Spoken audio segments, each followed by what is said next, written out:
Hello, and welcome to the Serial Talker podcast. I'm your host, Peter Von Gom. Last week, at the Tokyo 2020 Olympics opening ceremony, for the first time in nearly 50 years, a tribute was read in remembrance of the 11 Israeli athletes that were murdered at the 1972 Munich Olympic Games. This is their story. 1 week into the Games, on the morning of September 5th, Palestinian militants, known as Black September, took 11 Israeli athletes and staff hostage. For 20 hours, high drama played out live on television, broadcast around the world to nearly 1 billion people, precipitated by a horrendously bungled police shootout. Because the drama was carried live on television, the suspense involved everyone, evoking memories of similarly intensely emotional events and a train of other murders that, in hindsight, seemed to begin that fateful day in Dallas in 1963 with the assassination of JFK. This time, the final monstrous twist was that the killings were in Munich, the original spawning ground of Nazism, and the victims were Jews. To understand, or try to understand, the Black September militants' decision for targeting the Israeli athletes, we first need to understand the Israeli-Palestinian conflict. It's one of the world's longest-running and most controversial conflicts. It's a deeply complicated issue, but at its heart, it is two self-determination movements, the Jewish Zionist Project and the Palestinian Nationalist Project, both laying claim to the same territory. In 1970, a cell of Palestinian Fedayeen, Arab guerrillas operating in Israel against the government, formed a group known as Black September. In a nutshell, their MO was to take revenge upon King Hussein and the Jordanian armed forces, who had killed and expelled thousands of Palestinians from Jordan. Black September was also seeking the release of more than 200 Palestinian prisoners held in Israeli jails. Their actions at the 1972 Olympic Games became a pivotal event in the evolution of global terrorism. The 1972 Munich Olympic Games marked the first return of the Olympics to a German city since the 1936 Games in Berlin. Adolf Hitler's use of those games as a platform for the propagation of Nazi ideology was roundly criticized, as was the blatant racism and anti-Semitism characterizing the Games. The West German invitation had been extended, in part at least, to offer the world a contrast to the horrifying spectacle of Berlin in 1936. East and West Germany wouldn't be entirely united again until 1989 with the demolition of the Berlin Wall. The specter of the Summer Olympics held 4 years earlier, the 1968 Mexico City Olympics, also loomed over Munich. On October 2, 1968, just 10 days before the Olympics opened, around 10,000 university and high school students gathered in the Plaza de las Tres Costuras for a peaceful anti-government protest. They listened to speeches and chanted, "No queremos Olympiadas, queremos revolución." We don't want Olympics, we want revolution. Rally organizers, in hindsight, should have called off the protest when they noticed an increased military presence in the area. As military helicopters buzzed over the plaza, they shot flares into the crowd, and then all hell broke loose, with government forces gunning down hundreds of innocent protesters. As the Games opened a week and a half later, and throughout its entirety, the Mexican military was a conspicuous presence. The Munich 1972 organizers, in contrast, had a far less conspicuous security presence. They spent less than $2 million on security, and security personnel were to be unarmed, strike one, inconspicuous, strike two, and non-confrontational, strike three. Johnny, bring in the terrorists. According to a long-secret Israeli government document, the Koppel Report, Members of the Israeli Olympic delegation sent to Munich in 1972 talked among themselves about the obvious lack of security at the athletes' living quarters. They knew that ground-floor dormitory accommodations were dangerous. They worried about their proximity to the Sudanese team's dorms. They were weary of Palestinian workers employed throughout the Olympic Village. The athletes also noticed a dearth of security personnel, but they convinced themselves that this posed no threat. Surely security officers were on the job, but would be hard to spot if they were working undercover. In the lead-up to the Munich Games, organizers commissioned police psychologist George Seiber to predict worst-case scenarios for the Munich Games. Seiber imagined 26 ways the 1972 Summer Olympics could go terribly wrong. He came up with a range of possibilities, from explosions to plane crashes, for which security teams should be prepared. Situation number 21 was uncannily and eerily prescient. Seiber envisioned that a dozen armed Palestinians would scale the perimeter fence of the Olympic Village. They would invade the building that housed the Israeli delegation, kill a hostage or two to enforce discipline, then demand the release of prisoners held in Israeli jails, then have a plane take them to some Arab capital. The German organizers balked, asking Seiber to downsize his projections from cataclysmic to merely disorderly, from worst-case scenario to simply bad-case scenario. Situations such as number 21 could only be prevented by scrapping the Olympics entirely, they argued. Instead of taking heed and beefing up security, they scaled back their expectations of threat. As they would soon discover, and as history will reflect upon, they were terribly unprepared when an attack unfolded almost exactly according to Seiber's hypothetical specifications. The 20th Olympiad began on August 26, 1972, as thousands of athletes from more than 120 countries celebrated the opening ceremonies of what the West German organizers had dubbed Die heiteren Spiel, the cheerful games.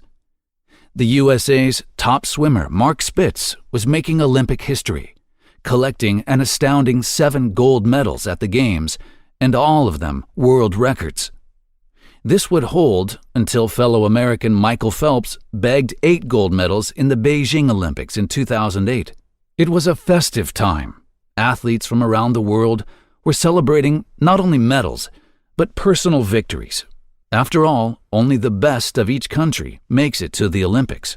It was the first Olympics to be broadcast globally via satellite, with over 1 billion people watching from their homes around the world. For more than a week, the Games unfolded without incident. That is, until the early hours of September 5, 1972, a horrific moment in world history. The Day of Terror began at 4:30 a.m. A group of 8 Palestinian terrorists affiliated with Black September, a militant offshoot of the Palestinian group Fatah, scaled the unguarded fence of the Olympic Village. Disguised as athletes in tracksuits, they were heavily armed and kept their weapons in sports bags slung over their shoulders. Kalashnikov submachine guns, pistols, and hand grenades made up their cache of death and intimidation. The Black September group already had some members in Germany, among the Palestinians attending universities there. But the planning and training for the attack, according to Israeli intelligence, was carried out in Syria. Israel also accused Syria of helping the Fedayeen get German work permits in order to reconnoiter. The week before the Olympics started, several members of Black September set out for Munich, traveling separately and by various means of transport. Once they reached Munich, they carefully surveyed the Olympic Village. Some got jobs among the 30,000 workers in the village.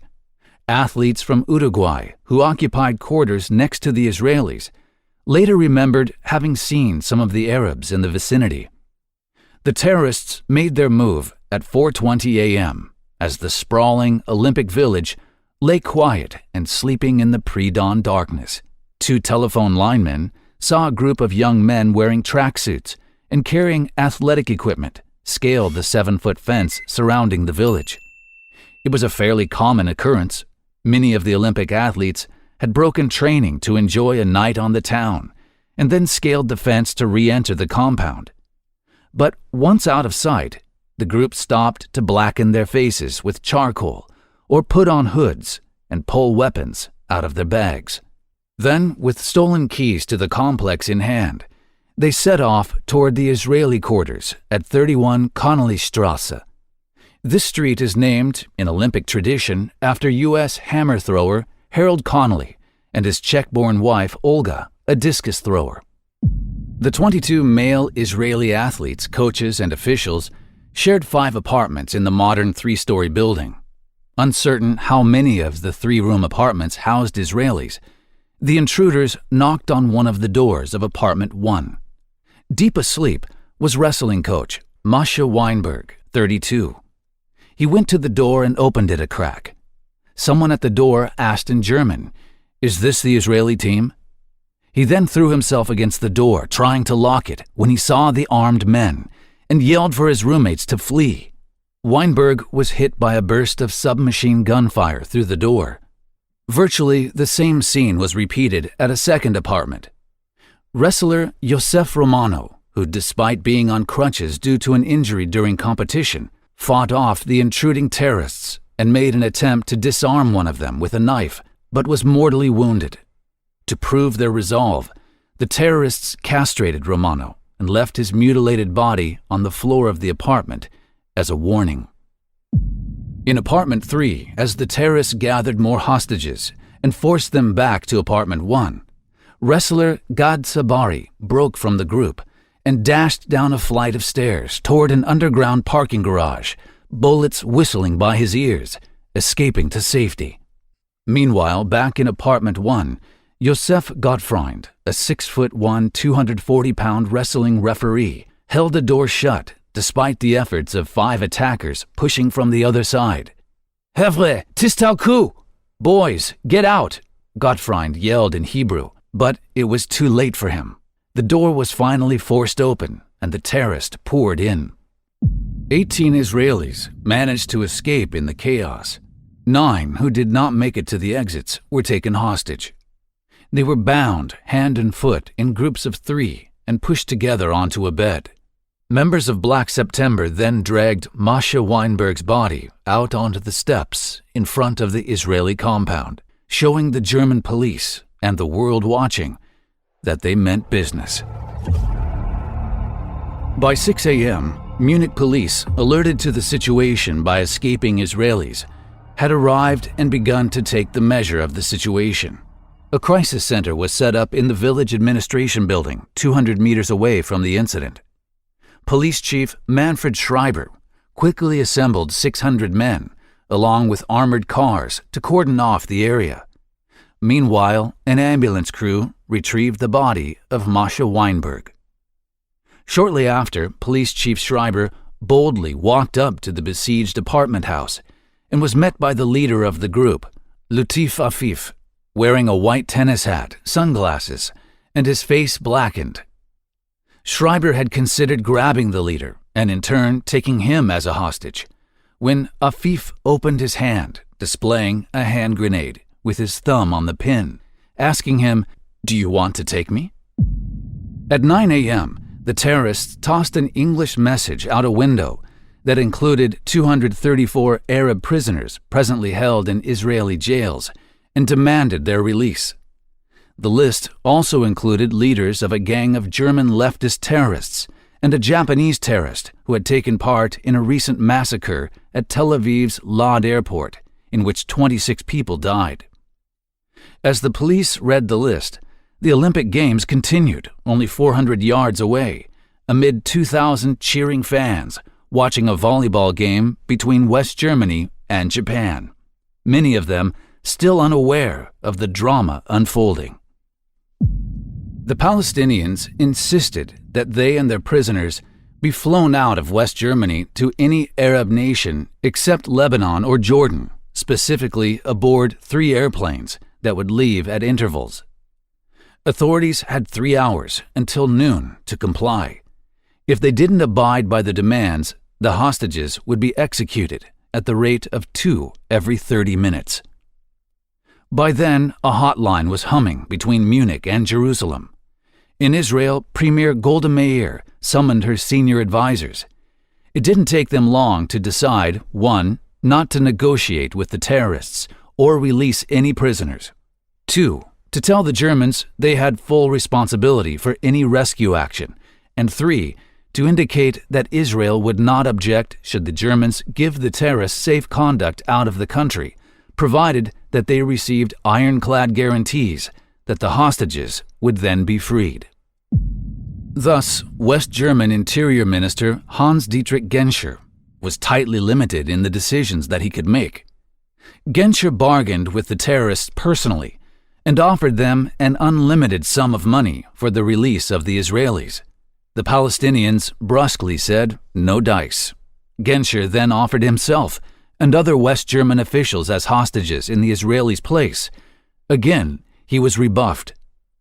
He stalled for time by promising he was persuading the Israelis to change their decision about releasing prisoners.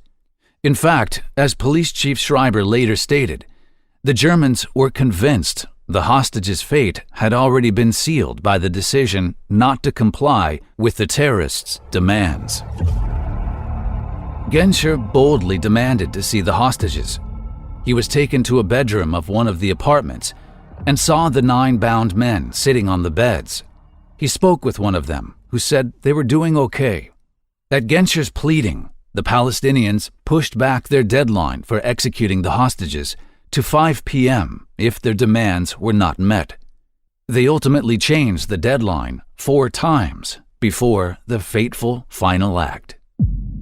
West German authorities had by now brought up 15 volunteer police sharpshooters who wore armored vests under their athletic uniforms. They were tracked by zoom lens television cameras from atop the Olympic TV tower, broadcasting live to TV audiences around the world and to the terrorists themselves. They could see every maneuver and phalanx of the authorities, even the odd coded radio messages that accompanied their moves. Samira to Eagle, the sky is clear. Akal to 25, take the iron but be careful. American television announcer Jim McVeigh offered live play-by-play coverage of the crisis, ultimately announcing 16 straight hours during the hostage standoff. Finally, the TV coverage was switched off altogether on the chance the terrorists were also watching the stealthy sharpshooters edge up on them, which they were. But there were not enough targets to fire at. If a sharpshooter hit one of the captors who peered out from time to time, his colleagues inside would undoubtedly retaliate against the hostages. Meanwhile, crowds drawn by the live television and radio reports poured into the area. A German Olympic hostess walked boldly up the street and spotted one of the guerrillas peering out from a half-open door of the apartment house, calling out to him in English to give yourselves up and nothing will happen. He answered with a quick no. A large group of young Jews broke through police barricades and sang loudly the Hatikva, Israel's national anthem, followed by the U.S. Civil Rights hymn, We Shall Overcome. Police sirens wailed in the background as army helicopters fluttered overhead. West German authorities had already made the day's most important decision and ruled out completely the possibility of permitting the terrorists to fly away with the prisoners, convinced that would be certain death, with the Chancellor saying it would be impossible for an honorable country to allow it, noting their responsibility for the fate of the Israelis. Realizing they couldn't stall the increasingly edgy terrorists much longer, both parties agreed to a new plan. The Fedayeen and the hostages would be taken to Munich's airport and flown out on a Lufthansa 727 jet to any place they named. The Arabs selected Cairo as their destination and agreed to a new 7 p.m. deadline. However, both sides had other intentions. A 727 was flown to Fürstenfeldbruck, a West German airbase 16 miles outside of Munich. No crew could be found that was willing to take the plane out loaded with Arabs and Israelis. That really didn't matter, since the Germans had no intention to let them leave. Plans were underway to transfer sharpshooters to the airbase. The Germans were pinning hope on if the white-capped leader of the terrorists could be taken out by a sniper, his followers might surrender. Black September, as it turned out, were equally misleading about their intentions to head to Cairo. When they finally did reach the airfield, they demanded a crew of 8 to take them to a destination they would reveal only after they were airborne. At 10 p.m., nearly 18 hours after they had started their assault, the 8 guerrillas herded their prisoners, who were now tied together like a chain gang and blindfolded, out of the building and into a waiting German army bus. They were driven through a tunnel under the village to a strip of grass 275 meters away, where a makeshift helicopter pad was prepared. They poured out of the bus and loaded onto 2 choppers, which took the terrorists and their hostages on a 25-minute ride to Fürstenfeldbruck Airport. A 3rd chopper preceded them, carrying German officials and Israeli intelligence men. Waiting at the airport was a ring of 500 soldiers. Sharpshooters were staked out, but strangely and disastrously, there were only 5 of them to pick off 8 terrorists. Other sharpshooters had been left at Olympic Village in case the terrorists presented targets of opportunity there. When the helicopters set down at Fürstenfeldbruck, 2 terrorists hopped out and walked over to check out the 727. 2 more jumped out, and although they had promised not to use Germans as hostages, ordered the helicopter crews to get out and stand by their choppers. The sharpshooters, 3 of them posted in the control tower 40 meters from the helicopters, and the other 2 on the field, had been instructed to fire whenever the terrorists presented the greatest number of targets. The cautious terrorists never exposed more than 4 of their own at a time. To complicate matters, the local police sharpshooters had turned down infrared sniper scopes offered by the West German Army because they'd never been trained to use them. They sighted through regular scopes at a field illuminated by floodlights and stippled by shadows. Regardless of this, moments later, one marksman squeezed off a round with the other snipers quickly following suit. A hail of gunfire and mayhem ensued. 2 of the Black September guerrillas guarding the helicopter crews were hit, and one of the pilots was wounded. A 3rd guerrilla on the tarmac was killed, but the sporty leader in the tennis hat and blackened face, whom the police wanted to hit most of all, dived under a helicopter and began firing back. His shots managed to knock out the lights and the radio in the control tower. Bullets were ricocheting everywhere, and crouched beside the control tower for cover was a Munich police sergeant. He was hit and killed, dying at the scene. Meanwhile, the Israeli hostages remained on the 2 helicopters, gunfire erupting all around them. In yet another horrific act of cowardice, a terrorist tossed a hand grenade at one of the choppers, in which one group of the 5 hostages were seated. The helicopter became engulfed in flames, and all of them burned to death. The remaining hostages in the 2nd chopper were machine-gunned to death by the hostage-takers.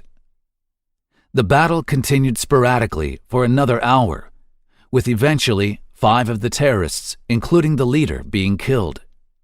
3 of the surviving Black September terrorists surrendered. False rumors spread, however, that the terrorists had been captured and the Israelis had been freed alive. This news in error was also broadcast live by television presenters. The world prematurely rejoiced. In Jerusalem, Israelis celebrated, and Golda Meir opened a bottle of cognac, ready to propose a toast.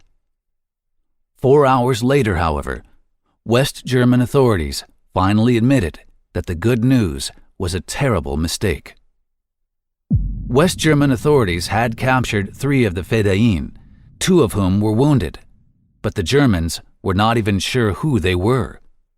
Their pictures were flashed on television to see if viewers could identify the men and help trace their path to Munich. Black September demanded their release under the threat of further atrocities. The morning after the murders, an audience of 80,000 filed into the Olympic Stadium for a hastily arranged memorial service. The surviving members of the Israeli team, heavily guarded, sat with the other athletes in the center of the field.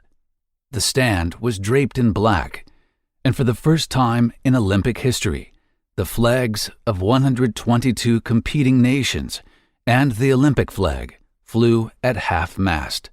Munich's Philharmonic Orchestra played the sad strains of the funeral movement of Beethoven's Eroica Symphony.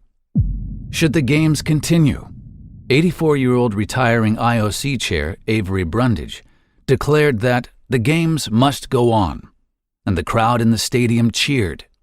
One obvious consideration was to deny the terrorists the satisfaction of having halted the Olympics. But the decision was a troubling one, and the Israeli government justifiably protested that the games should be halted, while Israel mourned its Olympic dead.